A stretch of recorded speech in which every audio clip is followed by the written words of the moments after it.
Good afternoon, everybody. Please take a seat. We are ready to get the ceremony underway here. We have plenty of seats, and please make yourself comfortable. My name is Robert Kelly. I'm with the Gloucester Museum of History. I'm wearing two hats today. I'm also very proud to be the Vice President of the American Friends of Lafayette, and we have many of our members here today who've made quite the journey to come. I'd like to recognize just a few people, and then we will get into our program. First, I'd like to recognize Mr. Mike Hedrick of the Board of Supervisors. I appreciate you being here today, sir. We have several members from the Gloucester School Board. Tim Anderson, the chair, I appreciate you being here as well, sir. Anna Harwood, I don't know if she's here, but she's the principal of Abington Elementary, and she was instrumental in promoting what we're doing here. Obviously, we are right next to Abington Elementary School, and to do a program like this, to put a sign here, to put things that would attract the public, that was something that we needed to discuss and really think through carefully. And Anna was very, very supportive, as was the Community Engagement Director here, Lauren Gender. I also want to recognize the Director of the Parks of Gloucester Parks and Rec, Katie Legg. Katie is my big boss, and she's the one that I took this project to, and she was fully supportive. So I appreciate, Katie, your support throughout this project, and also for you being here today. I'd like to now recognize a good friend of mine, someone that I've gotten to work with quite closely, that many of you know, and that is Nicole Yancey. Just say a few words of welcome.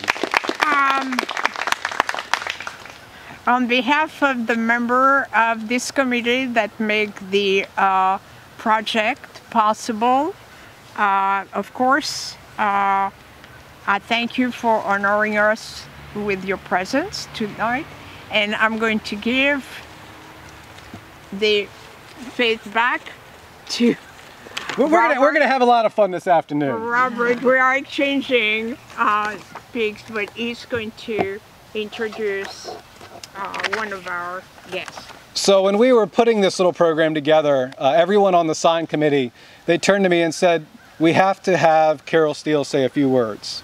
And the reason being is Carol is not just the county administrator, but she's also done more to promote Gloucester history than anybody in this county that I'm aware of recently. So I would like to give the opportunity for Carol Steele to come forward and just say a few words of welcome to Gloucester County. Thank you, Carol. Thank you. Thank you so much. I love history so much, I've become a part of it. And I think we also, this project seems like it's a historical one in a couple of different ways, because we've been talking about it for a long time, and I want to thank all the people that made it happen. I haven't been involved in this for a while, and I'm just so happy to see it. And on behalf of the county and Mr. Hedrick and the other board members, I'd like to welcome our guests to Gloucester County. And we're very happy to have you here. We've arranged beautiful weather for you. It's a beautiful fall. And I'm not going to take any more time because I want to hear the others speak, because I love history. Thank you, Carol. Thank you. And I see some more and more important people that just showed up. I want to recognize Warren Deal. He's the president of the Gloucester Historical Society, a wonderful partner. Danny Ferry, the president of the Gloucester Museum Foundation, another wonderful partner, and the executive director of the American Friends of Lafayette, Chuck Schwam, as well, from Maryland. There are a lot of more people here. Alan Hoffman, the president of the American Friends of Lafayette, from New Hampshire. So there are a lot of folks here, and I know I've left somebody out. If I did, please come see me afterwards, and we can talk about it over a drink. Now I'd like to turn the program over to our Master of Ceremonies, again, my dear friend, Nicole Yancey. I thought that Mark was going to do something. No, you're going to introduce Bob now. I'm going to introduce. Yeah, okay. Introduce Bob. That shows you how well we organize. It's a miracle we have that ceremony. Mark, would you show us your talent and rejoice and regale us with what you're going to present? Certainement, madame. Oh, bravo. Mesdames et messieurs, citoyens du monde, permettez-moi de me présenter. je suis Jean-François Rémunéris, compagnie générale, la Liaison de Lauzun. Bravo. Gentlemen and ladies, today we remember the Battle of the Hook, the 3rd of October, 1781, in which the gallant forces of the Army of France, under the command of General Jean-Baptiste Donatien de Vimeur, le Comte de Rochambeau, had brought their forces to bear against the English under Lord Cornwallis, allied with the great General Washington. Well, oftentimes when we think of this great siege of Yorktown, we think of what occurred on the other side of the river, of the siege lines that were established beginning on the 28th of September, 1781, of the guns being put in place. But we often forget that on this side of the river, at Gloucester Point, there was considerable action as well. The narrowest point between the York River is from Yorktown to Gloucester Point. So it was a sensible decision for Lord Cornwallis to establish some forces on this side of the river, and that's precisely what he did, under Colonel Dundas and his two cavalry elements under John Graves Simcoe and the infamous Colonel Banastre Tarleton. Well, in case Cornwallis had a need to escape and cross the river under cover of darkness, these soldiers would help to break out by land and somehow escape the debacle he had found himself in. Well, on the 3rd of October, performing some reconnaissance in search of some supplies, Colonel Tarleton and some other elements of the English forces there were out searching for these said supplies. Remember, it's a siege, so the supplies that you consume cannot necessarily be replaced. On this side of the river, General Rochambeau had dispatched the cavalry of the Duc de Lauzun. The Duc de Lauzun was a gallant cavalier, some say even a favorite of the Queen Marie Antoinette, but that's another story. But regardless, he was an excellent cavalry commander and he had seen some extensive experience before. Well, Colonel Tarleton had made his way all the way up the road there to Sewell's Ordinary, there to refresh himself. He had gathered some supplies and was preparing to move southward, when the Duc de Lauzun heard a report of some Virginia militia coming back reporting that they had seen some of the English there. And when the Duc de Lauzun went to the tavern and saw the lovely daughter of the tavern keeper, she said, "Colonel Tarleton was desirous to shake your hand, Monsieur le Duc," and he knew that action was imminent. So these brave hussars of Lauzun came down the road, and thus the action began. So I'd like all of us to remember that where we are right now, we were upon the battlefield. That fateful day of 3 October, where the cavalry of the Duc de Lauzun, those hussars in the uniform that I'm wearing, that of the Compagnie Générale, and that of Colonel Tarleton's men, went face to face and charged one another. In fact, at the moment that the Duke saw Colonel Tarleton, they charged one another. And were it not for one of the hussars whose lances pierced a horse that was next to Tarleton, they would have done single combat together. Dr. Selig is much more knowledgeable of the said engagement, and I'm sure he's going to share some of it.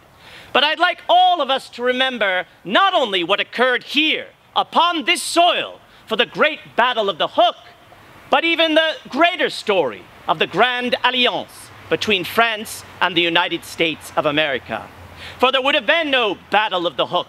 There would be no General Rochambeau here. There would be no Duc de Lauzun fighting against Colonel Tarleton, were it not for that great alliance on the 6th of February, 1778, in which France would be the first nation to recognize the United States of America as a free and independent nation.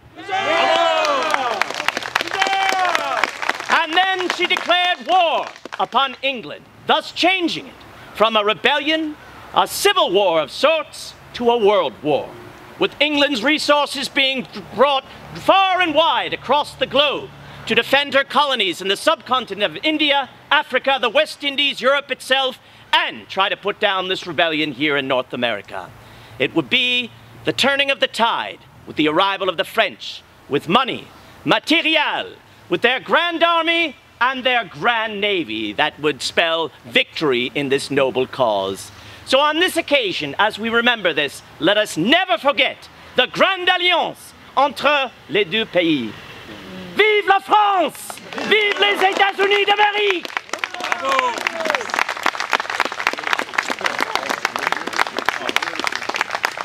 Well, that was easy. He has taken my word.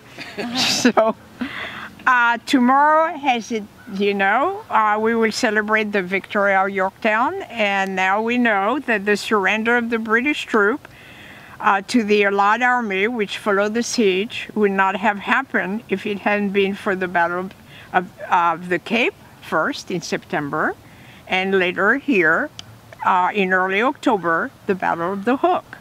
So the escape, escaping right for Lord Cornwallis, as our eminent speakers will now tell us.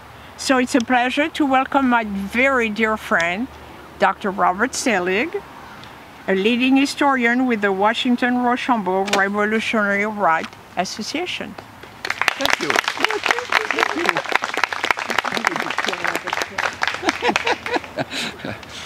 I'm not going to tell you what you just told me, so. Well, thank you very much all for coming here. Thank you, Monsieur Hussard, because in the French army of the Ancien Regime, Hussars were addressed as Monsieur, not as hey you or whatever. Thank you all for coming here today to this little dedication ceremony on the interpretive markers that are right behind me, commemorating the role of Gloucester in the siege of Yorktown.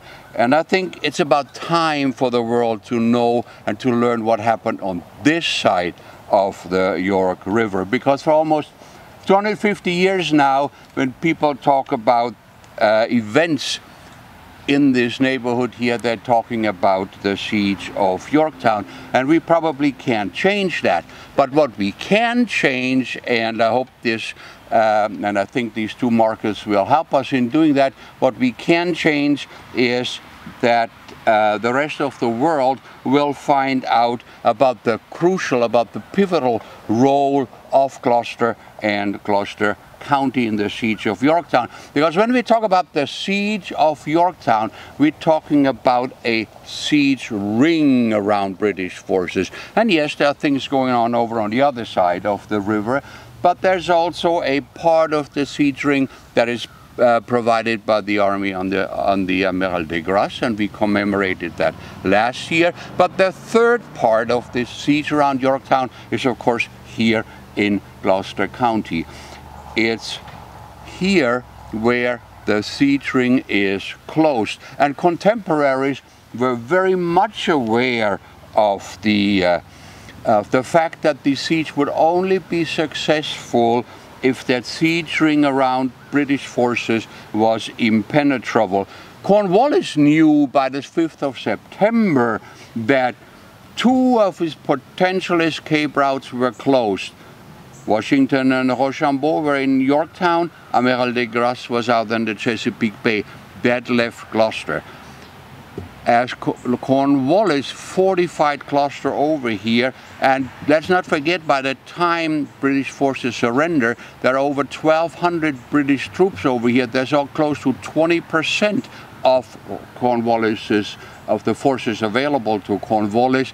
By the time as Cornwallis fortifies his positions here, the Allies respond, of course, and are strengthening the militia that is here under General Whedon, first with Lauzun's Legion with 600 men, and then 800 infantry from Amiral de Grasse's fleet.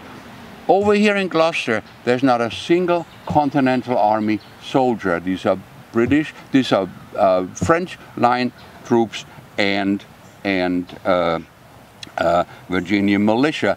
And it is here then, as Mark already said, that we witness this and experience that happens, this Battle of the Hook, with 2 or 3 memorable events. One of them being, of course, the encounter between the Duc de Lauzun and the lovely young third wife and now widow of Colonel Thomas Whiting, because Lauzun, as he writes in his memoirs, he saw a very pretty woman, that 29-year-old Elizabeth Zool.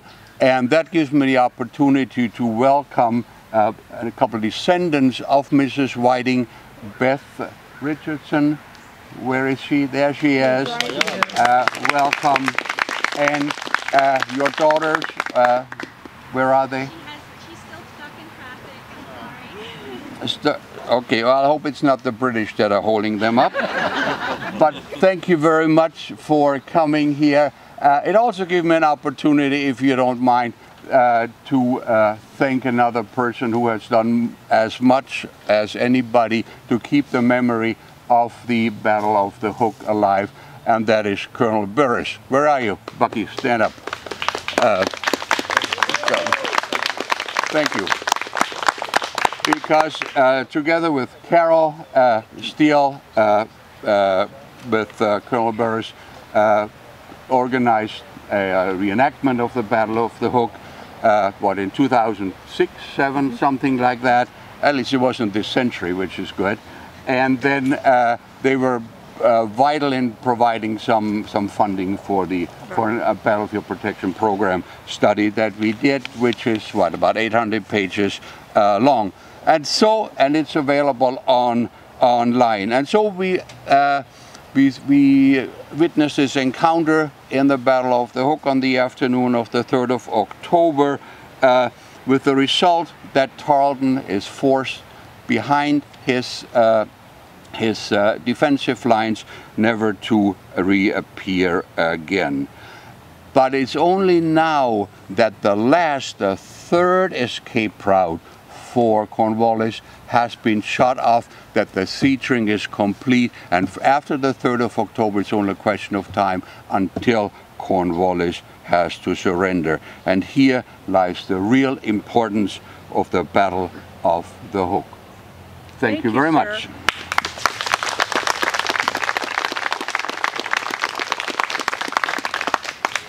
It is my honor to present the next speaker, Brigadier General Vincent de Kidstopper, head of the Military and Defense French Mission to the United Nations in New York.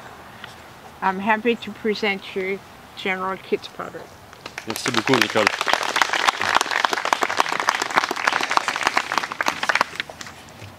Excellencies, distinguished presidents and members of these most remarkable associations and societies, my dear friends, hussars, and brother and sister in arms, ladies and gentlemen, in your various titles and functions.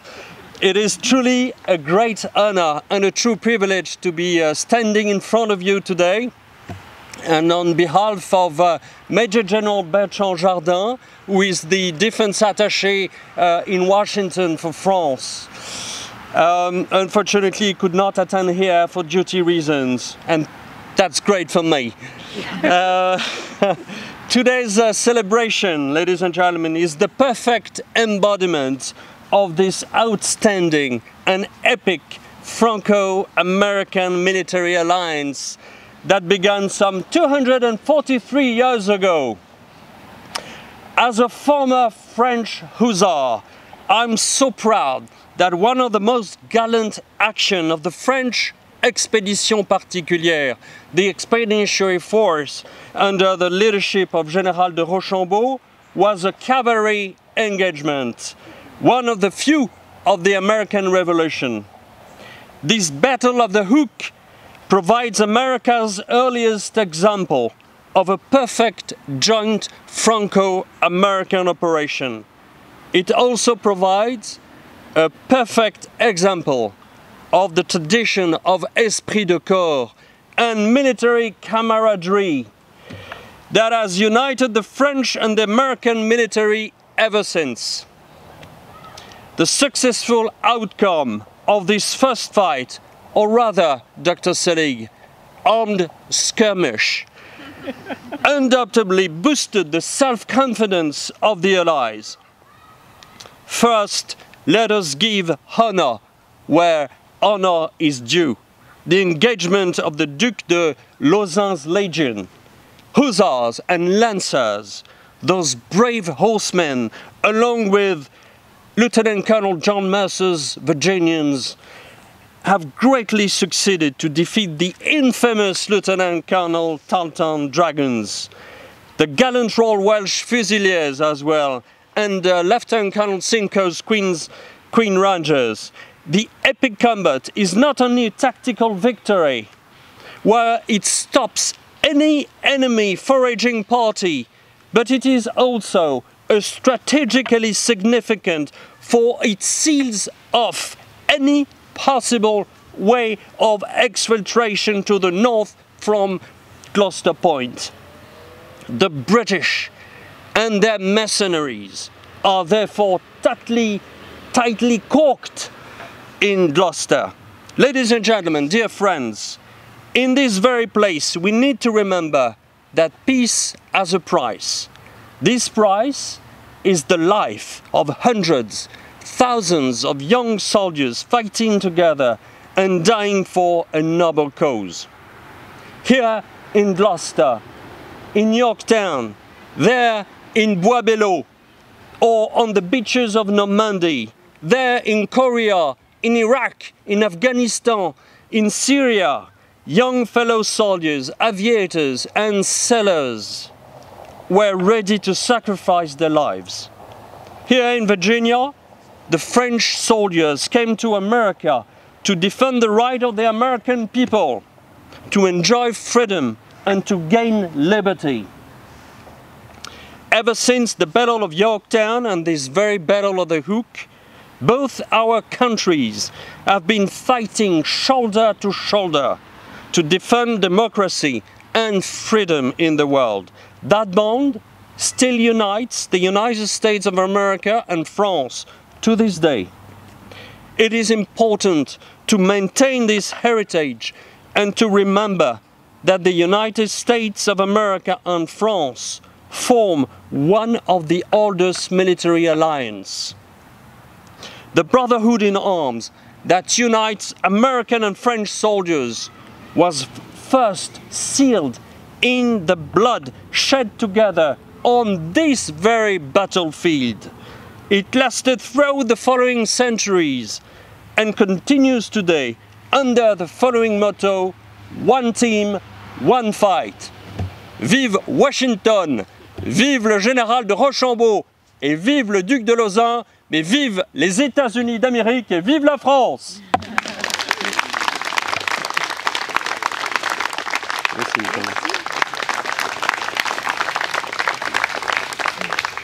Please join me in a minute of silence in memory of the Duc de Lauzun.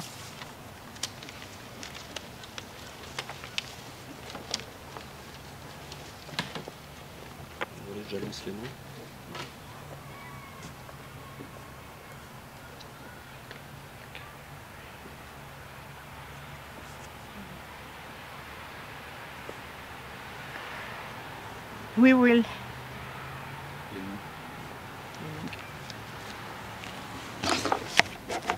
So now, ladies and gentlemen, we're going to call for these killed in action here, for the French soldiers killed in action and wounded in action. Please raise. Hussard Jacob Collin, mort, tombé au champ d'honneur, killed in action. Hussard Didier Pierre, killed in action. Hussard Jean Sherbert, killed in action. Grenadier Jean Dossin, killed in action. Grenadier Denis Jacob, killed in action. Chasseur Henri Haupt, killed in action. Capitaine Miekowski, wounded in action. Capitaine Dutertre, wounded in action. Capitaine Dillon, wounded in action. Sous-lieutenant Sonnette, wounded in action. Hussard Jean Dumoulin, wounded in action. Hussard Pierre Schultz, wounded in action. Hussard Pierre Jumin, wounded in action. Hussar François Limousin, wounded in action.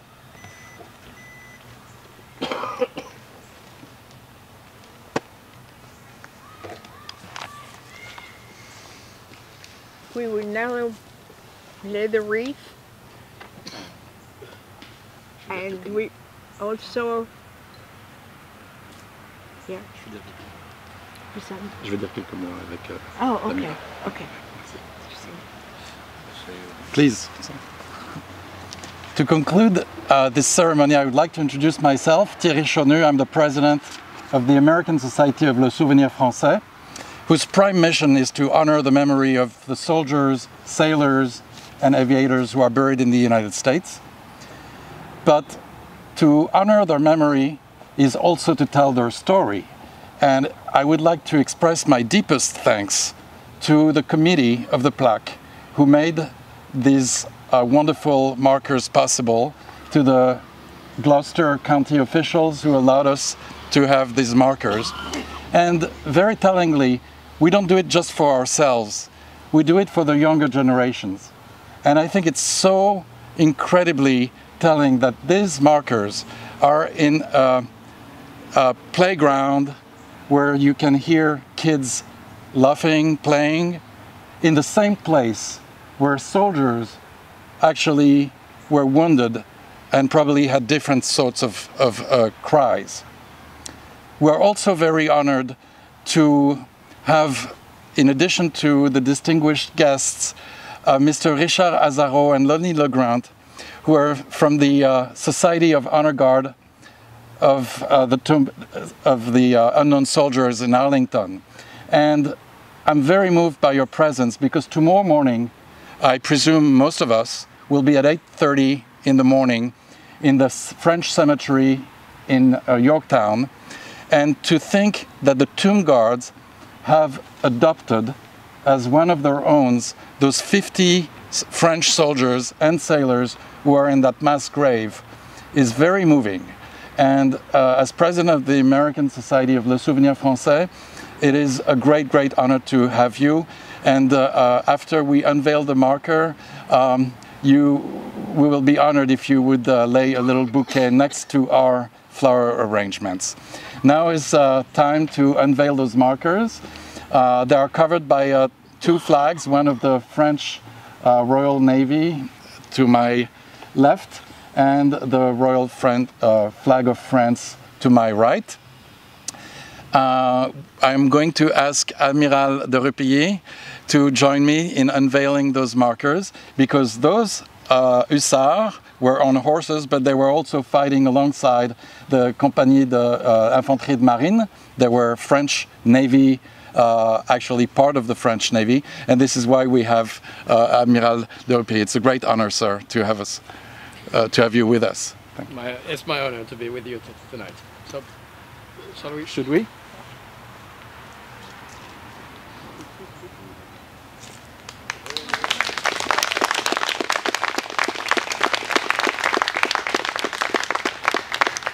Those markers were written by Dr. Selig and the committee who selected the illustrations, and I hope that they say that young people don't read, but I'm sure they will come here and read with their history teacher.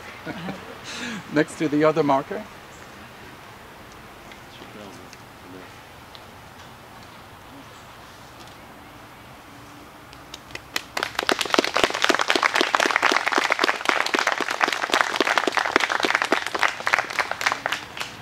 So now I would like to invite Society of Honor Guards of the Unknown Soldier and Mr. Lonnie Legrand, who is the president of the organization from Washington.